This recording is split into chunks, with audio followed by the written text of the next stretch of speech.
Meus amados irmãos, eu cumprimento a todos com a paz do Senhor. É uma alegria muito grande estar aqui com os irmãos, reunidos neste dia tão especial para nós estudarmos a palavra do Senhor, meditarmos neste ensino que nos é ministrado através da Escola Bíblica Dominical. Antes de nós vermos o assunto de hoje, a lição que nós vamos estudar, eu os convido, feche os seus olhos, vamos orar para que o Senhor nos abençoe, nos derrame da sua graça, da sua sabedoria, para compreendermos o assunto de hoje. Feche os seus olhos e vamos orar. Senhor, nosso Deus e nosso Pai, te agradecemos por esses momentos, Senhor, que nos reunimos para estudar a tua palavra.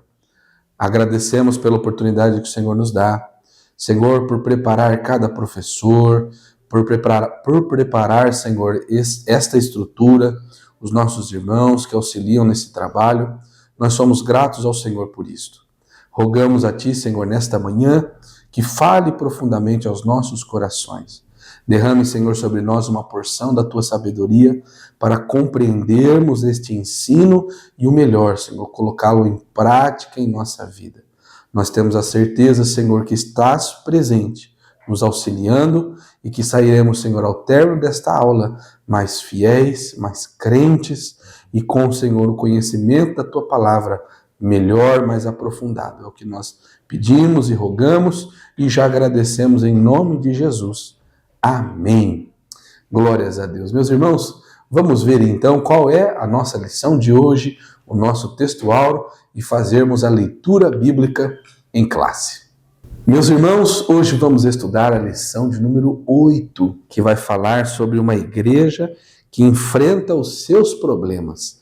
Meus irmãos, nós estamos estudando nesse trimestre, como os irmãos podem ver na capa das suas lições, estamos estudando a igreja em Jerusalém, aquelas características que a igreja em Jerusalém, aquela primeira igreja formada ali na era apostólica, ela teve como característica a importância dessas características e transportá-las aos nossos dias, dando a devida importância como a igreja de hoje também precisa de tais características. A lição de número 8 vai falar sobre a igreja que enfrenta os seus problemas.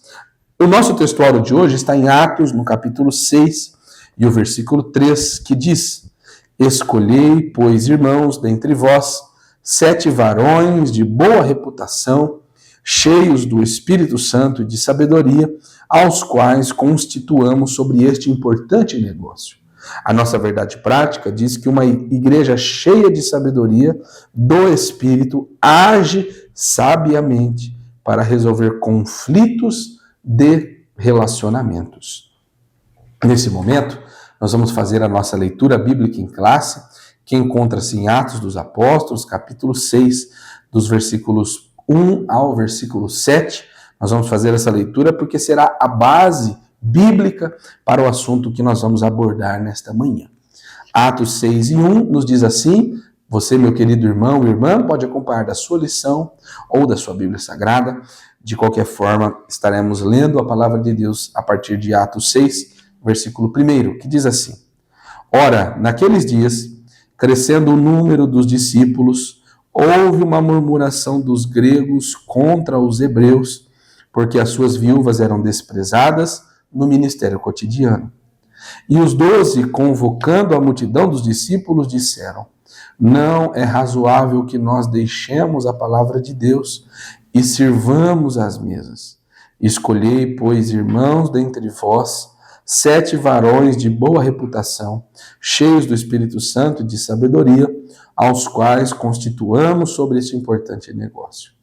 Mas nós perseveraremos na oração e no ministério da palavra. E este parecer contentou a toda a multidão.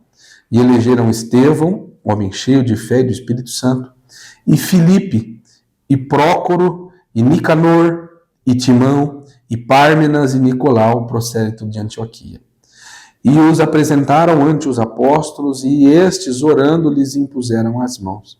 E crescia a palavra de Deus, e em Jerusalém se multiplicava muito o número dos discípulos, e grande parte dos sacerdotes obedecia à fé. Glórias ao Senhor, irmãos, que leitura maravilhosa. Não há dúvidas que Deus tem preparado ferramentas para suprir as necessidades que a igreja demanda. E o Senhor tem essa coordenação, o Espírito Santo age de maneira maravilhosa, e é este assunto que eu convido você, meu irmão, minha irmã, para recebermos o professor desta manhã, que vai aprofundar este assunto, preparar para o nosso coração esta palavra. A paz do Senhor a todos os irmãos. Um bom dia. Estamos aqui mais uma vez gratos a Deus por mais esta rica oportunidade que nós temos de juntos aprendermos da palavra do Senhor através de mais uma lição da Escola Bíblica Dominical. Nós estamos na lição de número 8, que traz por título Uma Igreja que Enfrenta Seus Problemas. Eu gostaria de iniciar esta aula, irmãos, fazendo a leitura da introdução juntamente com os irmãos que têm a revista e podem acompanhar. A introdução diz assim: nesta lição, exploraremos a diaconia bíblica, um ministério essencial de serviço na igreja, que nos ensina sobre o serviço ao próximo. A Bíblia nos mostra que a igreja, mesmo em seus primórdios, enfrentava desafios, mas a busca por soluções em Deus era fundamental. A criação do ministério dos diáconos não foi para estabelecer uma hierarquia, mas para organizar o serviço social na igreja, mostrando que todos os líderes são chamados a servir. O que realmente importa no reino de Deus é a disposição em servir, independentemente do cargo ou tarefa, pois o serviço é a essência do trabalho na igreja. Amém. Então, ao longo de toda esta revista, nós estamos estudando a respeito do livro de Atos dos Apóstolos, como os irmãos já bem sabem. E o livro de Atos dos Apóstolos nos mostra o início da igreja. Então, a igreja primitiva é uma igreja modelo para nós. Uma igreja que crescia, uma igreja que tinha doutrina, uma igreja que tinha comunhão, mas uma igreja que também tinha problemas e conflitos dentro dela. E para iniciar essa aula, com a orientação do comentarista da lição, nós podemos fazer algumas perguntas. A primeira: a igreja genuinamente bíblica pode ter conflitos internos ou problemas? O que os irmãos acham? É claro que sim. Nós vamos ver isso nessa presente lição. A igreja modelo, a igreja primitiva, ela tinha ali os seus conflitos, os seus problemas. Segunda pergunta: quais os tipos de conflitos ou problemas que podem surgir no meio da igreja nos dias de hoje? Como surgiram nos dias da igreja primitiva, nos dias da igreja quando Paulo ele instituiu a pregação aos gentios. São inúmeros, irmãos, os conflitos e problemas que podem surgir dentro da igreja, tanto de natureza cultural, quanto de natureza social, ideológica, entre tantos outros que poderíamos citar. Os irmãos que estão nos acompanhando podem aí imaginar quantos conflitos podem surgir dentro da igreja. Como, então, na terceira pergunta, nós podemos dizer como esses conflitos podem afetar a comunhão e o crescimento espiritual da igreja?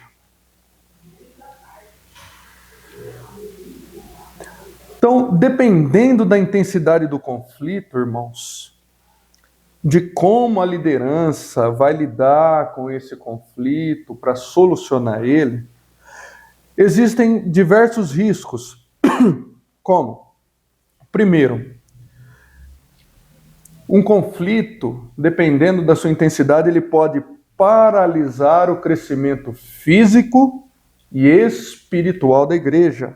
Segundo, ele pode também romper a comunhão do corpo de Cristo, causando a criação de pequenos grupos dentro de uma só igreja, como aconteceu na igreja de Corinto, quando Paulo ele envia uma carta combatendo esse tipo de conflito.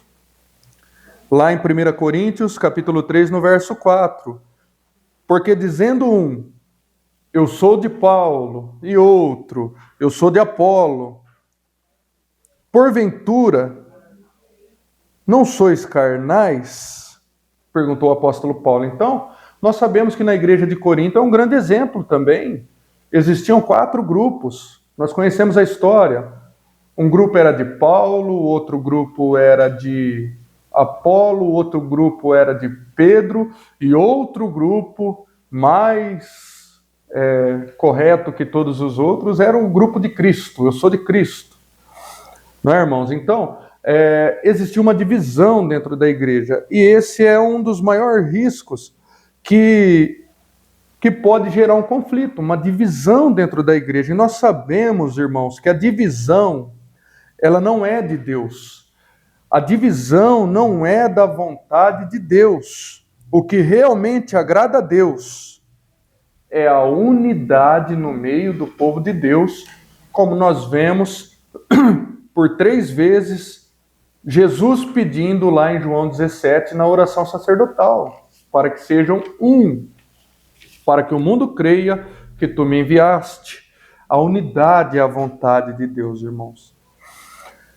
Então, essa presente lição, ela vai nos ensinar como vencer esses tipos de conflitos, alguns que podem surgir no meio da igreja, com um exemplo prático dos conflitos que surgiram na igreja primitiva.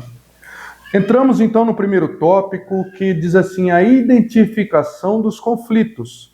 Primeiro subtópico, conflito de natureza cultural. Então, para lidar com os conflitos, irmãos, que podem surgir dentro da igreja, é preciso muita oração, vigilância e sabedoria humana. E, como não dizer, sabedoria divina, como um dos principais requisitos para solucionar os conflitos. Direção de Deus. Mas o primeiro passo, irmãos, é admitir que existem, que podem surgir conflitos ou problemas. Segundo passo, é preciso então, o que nós vamos estudar a partir de agora, identificar quais são os conflitos, quais os tipos de conflito, de que natureza que são esses conflitos, e procurar ali de uma melhor forma para combater esses conflitos dentro da igreja. Terceiro, para então vencer esses conflitos.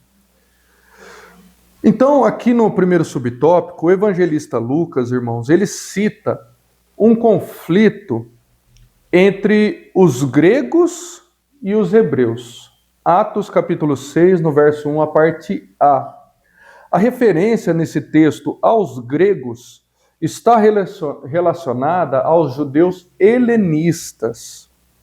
Então, para compreendermos melhor, irmão, com mais profundidade a respeito desse conflito específico, nós precisamos trazer à memória em qual momento da igreja isso acontece. Atos capítulo 2, no verso 41, a parte B, a parte final. Diz assim, e naquele dia agregaram-se quase 3.000 almas, agregaram-se à igreja. somente no dia de Pentecostes. Atos capítulo 4, no verso 4, vai dizer assim: muitos, porém, dos que ouviram a palavra creram, e chegou o número desses homens a quase 5.000. Então, somente nessas duas ocasiões, somando, quase 8.000 pessoas agregaram-se à igreja primitiva. 8.000 pessoas, irmãos, muita gente. Então, Atos capítulo 1, a parte A, diz assim: ora, naqueles dias, crescendo o número de discípulos. Então a igreja ela estava em um crescimento exponencial, irmão. Crescimento muito grande. Porém, não havia ainda a aceitação ou a inserção ainda dos gentios na igreja. A igreja ali naquele momento era composta apenas pelo povo judeu. Ela estava ali limitada aos muros de Jerusalém ainda. Não tinha iniciado o cumprimento do ID de Jesus. Então, o máximo que nós podemos notar ali, dentro da igreja, fora do povo judeu, são alguns prosélitos. O que é um prosélito? Como possíveis membros da comunidade cristã. O que é um prosélito, irmãos? É um pagão convertido à doutrina dos judeus, mas é uma pessoa de outro povo. Nós vemos isso em Atos capítulo 6, no verso 5. Um dos 7 escolhidos é Nicolau, e a Bíblia ela é categórica em frisar. Ele era prosélito de Antioquia, que posteriormente se tornou ali uma das maiores igrejas depois da igreja de Jerusalém. Então, mas em sua maioria, irmãos, a igreja era composta apenas de judeus, em sua maioria. Só que a igreja era dividida em duas categorias. Os judeus hebreus, que são os judeus nascidos na Palestina, criados e ensinados dentro da cultura e dos costumes judaicos, e que falavam a língua aramaica e hebraica. E também o outro grupo, irmãos, eram os judeus helenistas, que eram os judeus que nasceram em países fora da Palestina, que foram criados e ensinados na cultura de seus países, de cada país, e falava a língua grega, que era a língua predominante na época, praticamente uma língua universal quase. Por isso, eles eram considerados mais gregos do que hebreus em suas atitudes e concepções. A maioria deles se converteram no dia de Pentecostes, lá em Atos capítulo 2, ao ouvirem o discurso do apóstolo Pedro. Atos 2, verso 9, 10 e 11, que a Bíblia vai nos dizer assim, irmãos, quem puder acompanhar, Atos capítulo 2, no versículo 9, 10 e 11.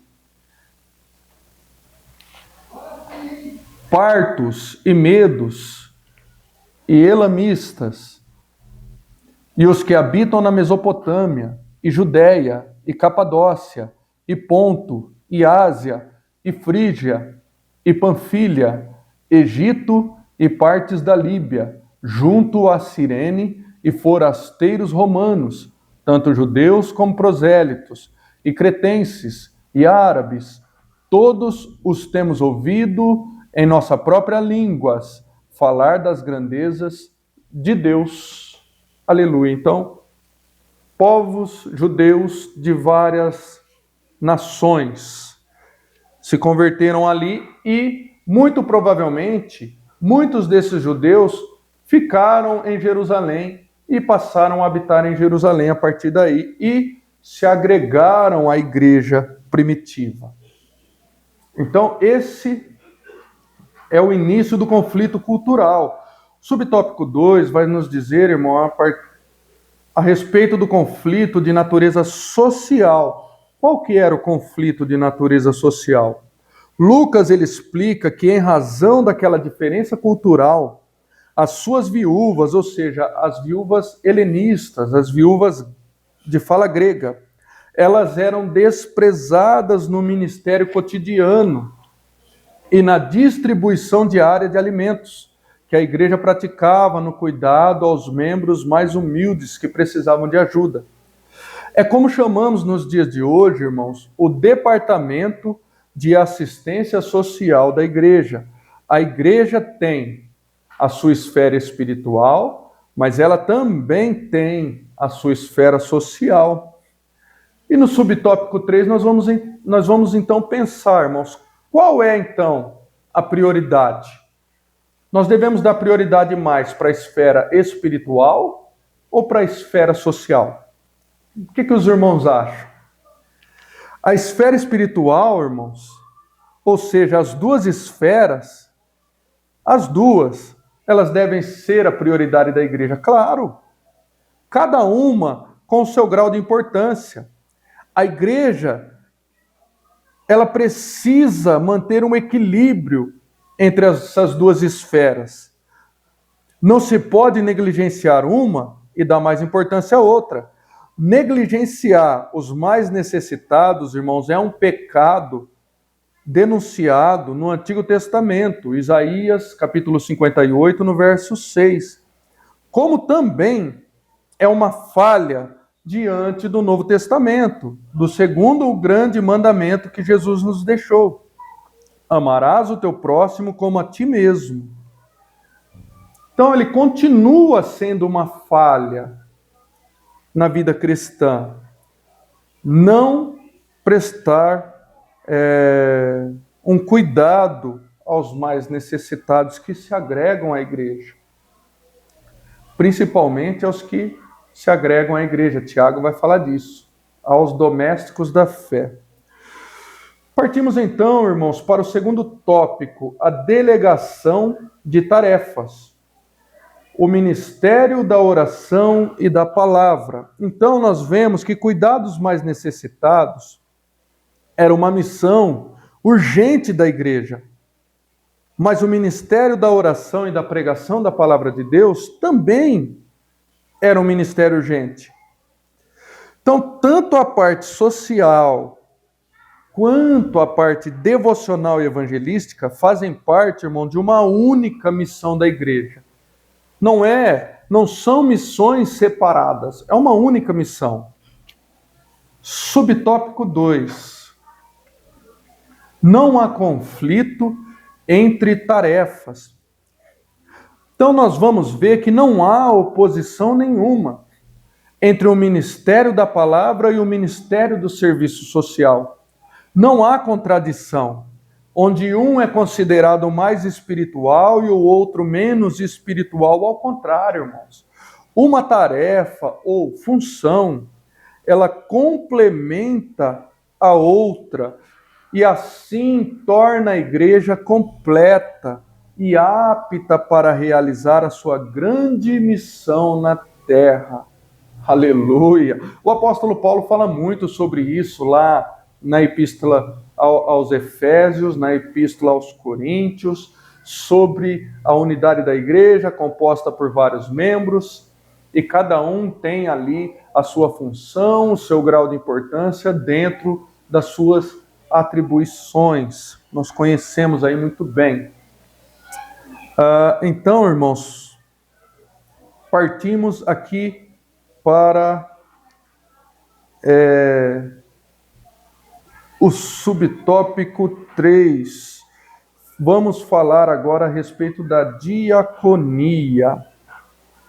Então, devido, irmãos, ao grande crescimento da igreja e surgimento, assim, de conflitos internos, surgiu, então, uma necessidade de aumentar o corpo de obreiros oficiais da igreja e de se iniciar, assim, então, uma organização e, como diz lá no outro subtópico que nós lemos, uma delegação de tarefas em termos ministeriais, designando cada parte nessa organização para tarefas e funções específicas. E isso nos orienta até os dias de hoje para se separar obreiros oficiais para o santo ministério. É preciso que haja uma necessidade real. Mateus capítulo 9, verso 37. Então disse aos seus discípulos: a seara é realmente grande, mas poucos são os ceifeiros. Verso 38. Rogai, pois, ao Senhor da seara, que mande ceifeiros para a sua seara. Palavras do nosso Senhor Jesus Cristo. Então a igreja, irmãos, nesse momento da história, ela já tinha em sua composição milhares de membros agregados na igreja e somente 12 apóstolos para liderá-los em todos os assuntos ou áreas. E isso me faz lembrar, irmãos, lá de um episódio que aconteceu com Moisés, quando Jetro, seu sogro, ele, orientado pelo Espírito Santo, aconselhou Moisés, lá em Êxodo, capítulo 18, no verso 21. E tu, dentre todo o povo, procura homens capazes, tementes a Deus, homens de verdade, que aborreçam a avareza, e põe-nos sobre eles por maiorais de 1000, maiorais de 100, maiorais de 50 e maiorais de 10. Verso 22, a parte B, irmãos, o finalzinho. E ele finaliza dizendo assim: assim a ti mesmo te aliviarás a carga, e eles a levarão contigo. Aleluia. Então, precisamos ter essa visão. Assim como Moisés foi orientado, os apóstolos em Atos capítulo 6, eles também foram orientados diretamente pelo Espírito Santo a separar maiorais, ou seja, líderes capazes para estar à frente deste importante negócio, como os apóstolos reconheceram esta atividade, para resolver os conflitos. Portanto, a narrativa bíblica de Atos capítulo 6 é o que fundamenta, até hoje, irmãos, a instituição do diaconato cristão, onde aparece a palavra diaconia. Significa servir. Particularmente nesse capítulo 6, nos traz o sentido de servir as mesas e tem a conotação de um serviço muito pessoal, intimamente relacionada com servir por amor. Aleluia.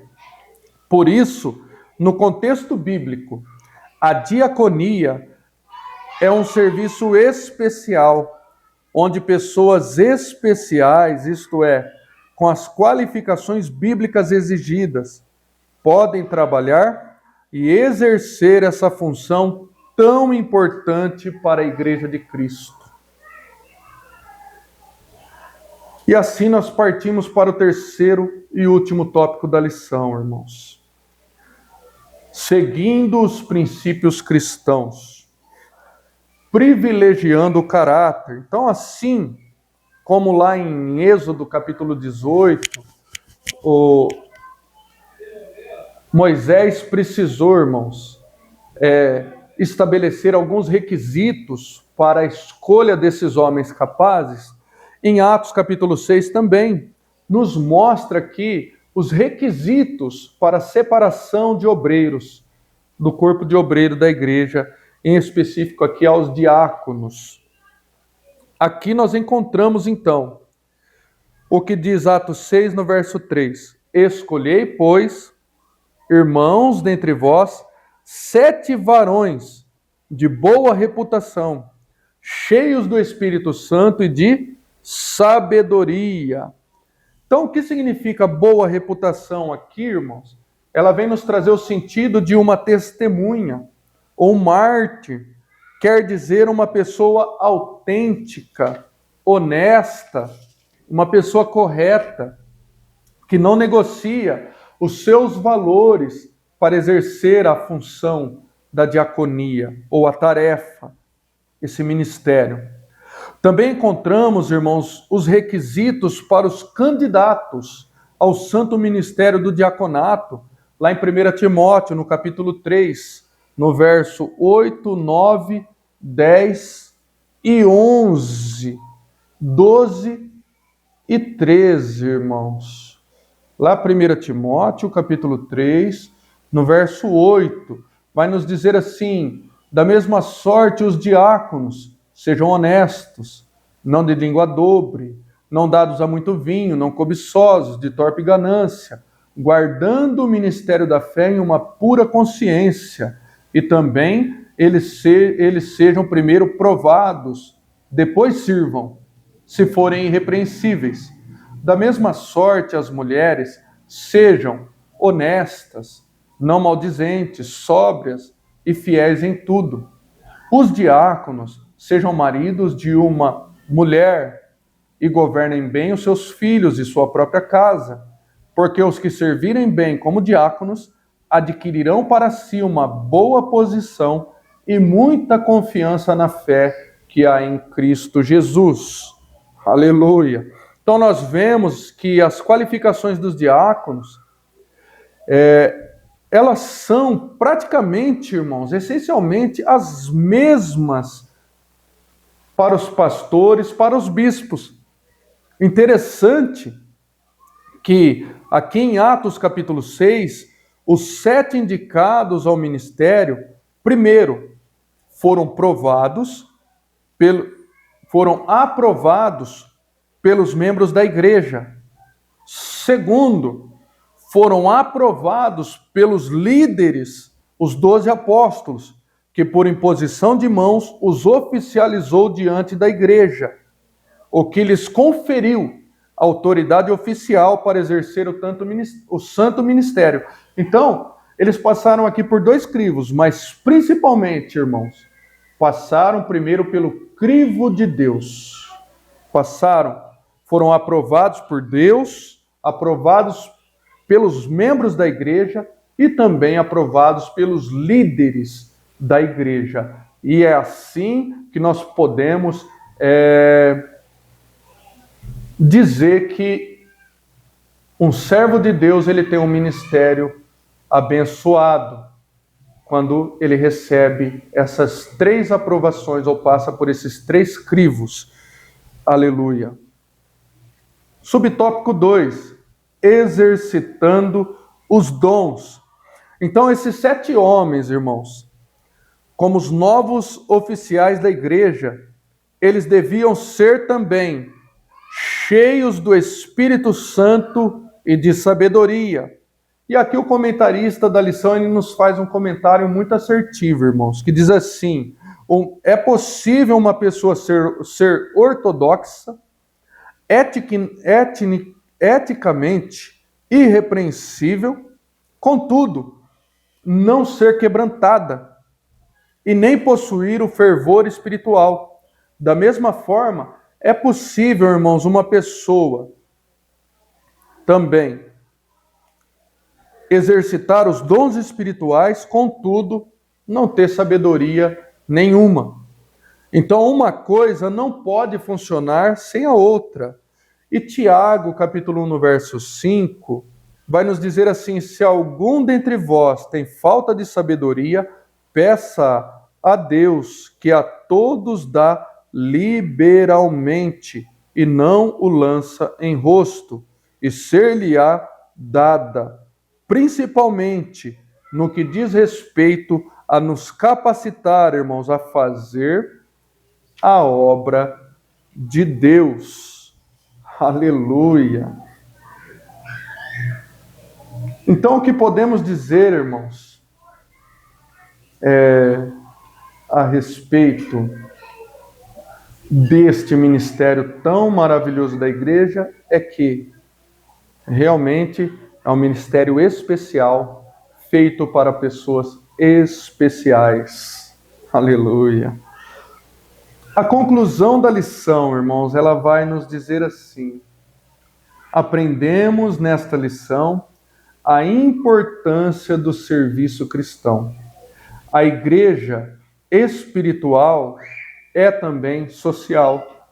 Devemos nos dedicar tanto ao ministério da oração e pregação, como também à assistência aos mais necessitados. A igreja que cuida da alma também deve cuidar do corpo. Deus não é glorificado na desgraça de ninguém. Se há um necessitado em nosso meio, e há, devemos considerar os princípios bíblicos ensinados nessa passagem das Escrituras para alcançá-lo. Assim a igreja cresce como igreja de Deus e o nome do Senhor ele é glorificado.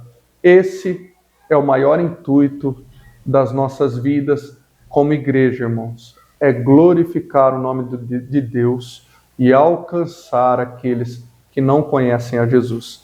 Que Deus continue abençoando a todos, em nome de Jesus. Amém. Glórias a Deus. Meus irmãos, que aula maravilhosa.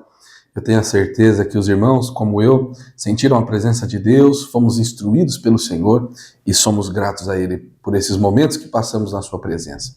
Meus irmãos, já estamos caminhando para o término da nossa aula, mas antes eu quero dar um recado especial a você, meu amado irmão, irmã, que está nos acompanhando, que está participando desta aula aqui neste ambiente online, para nos fazer uma visita. Nós temos o nosso templo sede, cultos toda terça, quinta, também aos domingos, e em nossas igrejas, nos bairros da nossa cidade, nas cidades circunvizinhas, nós temos ali um culto preparado para te receber, para você ouvir uma palavra da parte de Deus, e eu faço esse convite, venha nos visitar de maneira presencial, cumprimentar, receber o carinho, o afeto dos nossos irmãos, e o mais importante, receber da parte de Deus uma palavra para o seu coração. Nós estamos te esperando, ansiosos para te conhecer, para dar-lhe um abraço, e eu tenho certeza que você vai sair melhor do que você chegou.